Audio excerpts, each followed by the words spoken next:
तारीख थी 11 मार्च 2024। शाम को सभी न्यूज़ चैनलों पर एक ब्रेकिंग न्यूज़ चलता है कि सिटीजन अमेंडमेंट एक्ट की अधिसूचना जारी कर दी गई है, यानी सीएए लागू कर दिया गया है। एक बहुत बड़ी खबर आ रही है सीएए पर। यह बड़ी खबर आज रात तक जारी हो सकती है अधिसूचना।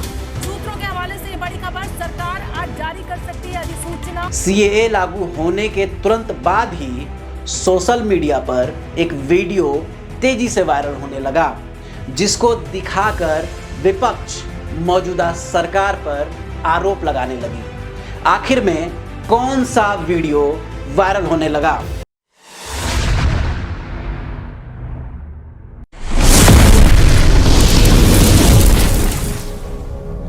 सीएए लागू होते ही अमित शाह का यह वीडियो तेजी से वायरल होने लगता है।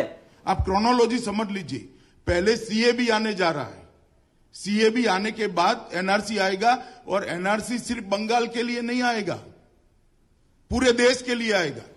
आपको बता दें कि सीएए को लेकर एक खास वर्ग हमेशा इसका विरोध करता रहा है और विपक्ष भी सीएए का हमेशा से विरोध करता है। आखिर में क्या है ये सीएए और इससे किसको फायदा होगा और किसको कितना नुकसान? दरअसल सीएए दिसंबर 2019 में दोनों सदनों में पास हुआ, लेकिन पास होने के बाद ही इसका विरोध चालू होने लगा। कहीं दंगा तो कहीं विरोध प्रदर्शन।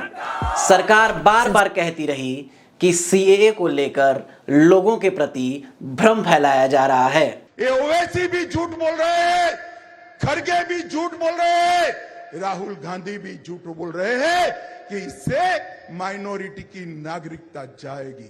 मैं आपको भरोसा दिलाता हूं।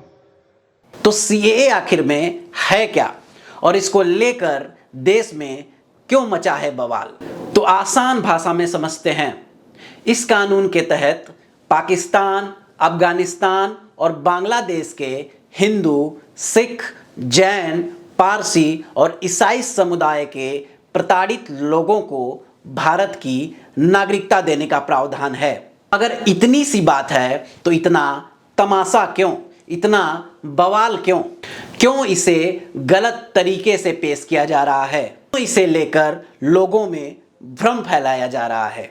कुछ लोगों ने बताया कि इसमें एक वर्ग यानी मुसलमानों की नागरिकता भारत से नष्ट कर दी जाएगी, लेकिन कई बार सरकार ने यह स्पष्ट किया है कि यह नागरिकता छीनने की नहीं, नागरिकता देने का कानून है। सीए नागरिकता देने का कानून है, नागरिकता लेने का कानून नहीं। अब जब 11 मार्च 2024 को यह लागू हो गया है तो इसके टाइमिंग पर सवाल उठाए जा रहे हैं, प्रश्न चिन्ह लगाए जा रहे हैं कि यह चुनाव के लिए इस बिल को, इस कानून को लागू कर दिया गया है। और जैसे ही उनको मालूम था कि एक हफ्ते के अंदर election commission of India Lok Sabha के चुनाव की डेट्स अनाउंस करेगा, उन्होंने रात में ये रूल्स का ऐलान कर दिया। जब सरकार चुनाव को सामने रखकर फैसला ले रही है तो ये बहुत सीएए को लेकर भारत सरकार, मौजूदा सरकार हमेशा मुखर होकर बात करती रही है।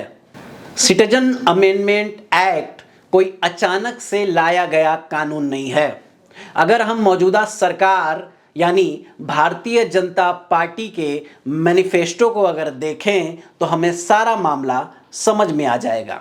यह है भाजपा का 2019 का मैनिफेस्टो यानी घोषणा पत्र। इसमें साफ साफ लिखा हुआ है, हम पड़ोसी देशों के प्रताड़ित धार्मिक अल्पसंख्यकों के संरक्षण के लिए सिटीजन अमेंडमेंट बिल यानी सीएबी को लागू करने के लिए प्रतिबद्ध है। मैनिफेस्टो में चाहे धारा 370 हो या राम मंदिर, चाहे समान नागरिक संहिता हो या आतंकवाद पर जीरो टॉलरेंस की बात, सब पर भाजपा या तो काम कर चुकी है या काम कर रही है। अब यह तो देखना दिलचस्प होगा कि भारतीय जनता पार्टी को इससे कितना फायदा होगा या कितना नुकसान। क्या इस लोकसभा चुनाव में भारतीय जनता पार्टी 370 पार करेगी या जैसा कि प्रधानमंत्री मोदी ने संसद में कहा था, अब की बार 400 पार। और अब की बार